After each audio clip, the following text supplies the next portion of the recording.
Hi, good morning. இன்னைக்கு பேச போகிறது ஃபைபர். ஃபைபர்னா என்னன்னா நான் டைஜஸ்டபிள் நார்ச்சத்து, அதாச்சும் செரிமானமாகாத நார்ச்சத்து. அப்படி அதுதான் ஃபைபர்ன்றோம். ஸோ இது ரெண்டு வகையான ஃபைபர்ஸ் இருக்கு. ஒன்று சால்யுபிள் ஃபைபர்ஸ், இன்னொன்று இன்சால்யுபிள் ஃபைபர்ஸ்.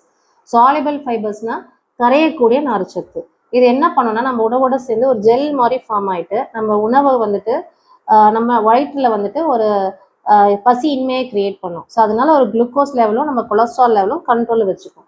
இன்னொன்று கரையாத நார்ச்சத்து பார்த்தீங்கன்னா நம்ம ஃபுட்டோட அது ஆட் ஆகிட்டு ஒரு பல்காக ஒரு வெயிட்டை கிரியேட் பண்ணுறதுனால கான்ஸ்டிபேஷன், மலச்சிக்கல் அந்த மாதிரி விஷயங்கள்ல இருந்து தவிர்க்குது. ஒரு ப்ரஷ் மாதிரி அதை ஆக்ட் பண்ணி நம்மளோட மலத்தை எல்லாத்தையும் வெளியில தள்ளுது. ஸோ இந்த ரெண்டு விஷயங்களும் சேர்ந்து செய்கிற ஒரே எஃபெக்ட் என்னன்னா வெயிட் லாஸ்க்கு ஃபைபர்ஸ் ரொம்ப ஹெல்ப் பண்ணுது. பிசிஓடி அப்படின்ற பிரச்சனை இருக்கவங்களுக்கு ஃபைபர்ஸ் ரொம்ப ஹெல்ப் பண்ணுது. கொலஸ்ட்ரால் கண்ட்ரோலுக்கு ஃபைபர்ஸ் ரொம்ப ஹெல்ப் பண்ணுது.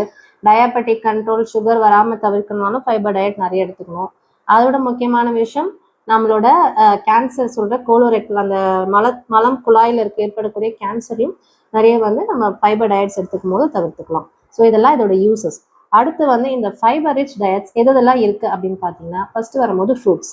ஸோ ஃப்ரூட்ஸில் main apple. And apple day keeps a doctor அவேன்னு சொல்லுவாங்க. ஸோ மெயினாக ஆப்பிள், அப்புறம் கொய்யாப்பழம், ஸ்ட்ராபெரி, பெரிஸ் இந்த மாதிரி நிறைய எடுத்துக்கலாம். அவகேடோ, அப்புறம் நம்ம ஸ்வீட் பொட்டேட்டோ. ஸோ இந்த மாதிரி நிறைய விஷயங்கள்ல ஃபைபர்ஸ் நிறைய இருக்குது. அடுத்து பார்த்தீங்கன்னா வெஜிடபிள்ஸில் பார்த்தீங்கன்னா கேரட்டு, டர்னிப்பு, அதுக்கப்புறம் நிறைய இருக்க பீன்ஸு, லீமா பீன்ஸ்ன்னு சொல்கிற பீன்ஸு, இந்த மாதிரி எல்லா பீன்ஸில் வெரைட்டிலுமே உங்களுக்கு நார் நிறைய இருக்குது. ஸோ பச்சை காய்கறிகள்லாம் நிறைய எடுத்துக்கோங்க. க்ரீன்ஸ்லேயும் சொல்கிறேன். நம்மளோட கீரைகளிலும் எல்லா வகையான கீரைகளிலுமே நிறைய ஃபைபர் டயட் இருக்குது.